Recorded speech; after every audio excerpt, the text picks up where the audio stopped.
मैं हूं भगवती प्रसाद पुरोहित एडवोकेट और आज के वीडियो में हम बात करने वाले हैं कि किसी भी प्रकार का जो पुराना नामांतरण रहता है उस नामांतरण को किस प्रकार से करवाया जा सकता है। तो अब देखिए, नामांतरण के संबंध में मध्य प्रदेश भू राज्य संहिता की धारा 109 और 110 में प्रावधान दिए हुए हैं। अब धारा 109 और 110 क्या कहती है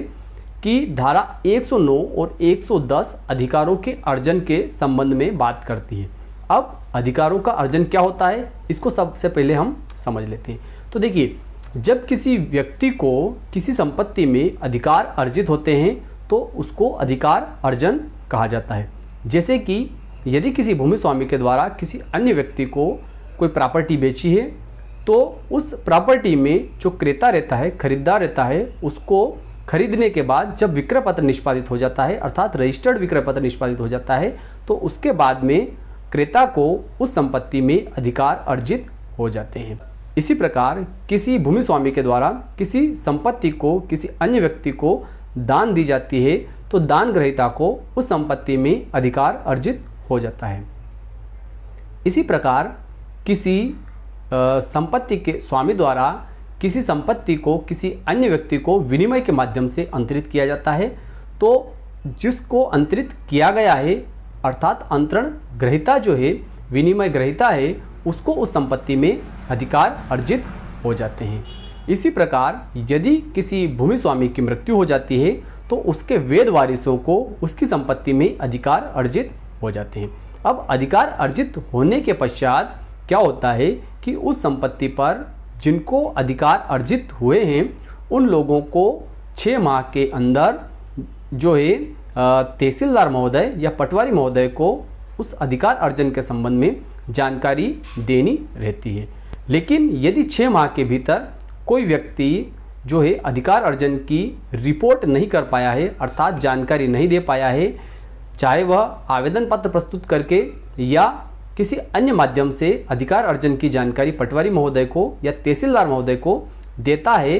तो उसका उस संपत्ति पर संक्षिप्त जांच करने के पश्चात नामांतरण प्रमाणित कर दिया जाएगा। लेकिन यदि 6 माह की मियाद के भीतर वह व्यक्ति जिसको कि उस संपत्ति में अधिकार अर्जित हुआ है वह इस प्रकार की कोई सूचना तहसीलदार महोदय को नहीं देता है तो इस प्रकार जो है लेट हुआ नामांतरण जो है वह पुराना नामांतरण माना जाता है। अब पुराना नामांतरण किस प्रकार से करवाया जा सकता है, चाहे वह रजिस्टर्ड विक्रय पत्र के माध्यम से हो या दान पत्र के माध्यम से हो, विनिमय पत्र के माध्यम से हो या वसीयत के माध्यम से हो या फिर जो है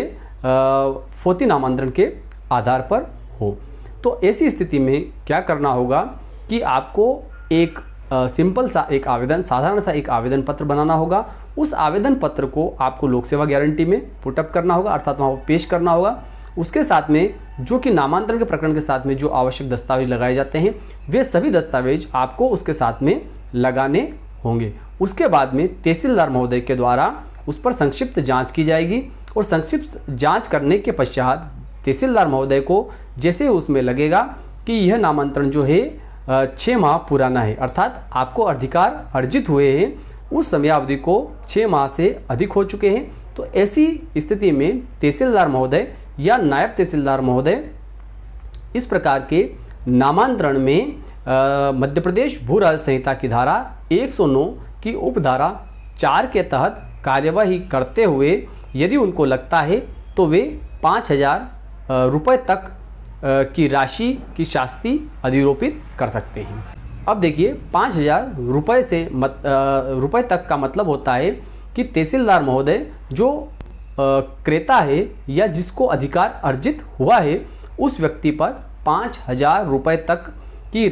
शास्ति अधिरोपित कर सकते हैं। इसका मतलब ये होता है कि वह राशि मिनिमम भी हो सकती है लेकिन 5,000 रुपये से अधिक नहीं हो सकती है, अर्थात 5,000 से कम कितनी भी हो सकती है लेकिन 5,000 रुपये से अधिक नहीं होगी। लेकिन इस प्रकार के नामांतरण से राजस्व न्यायालय के द्वारा इनकार नहीं किया जा सकता है। तो दर्शकों, आपको समझ में आ ही गया होगा कि यदि पुराना नामांतरण है तो उस नामांतरण को किस प्रकार से करवाया जा सकता है, अर्थात नामांतरण का प्रकरण जो है वो उसी प्रकार से प्रस्तुत किया जाएगा जैसे कि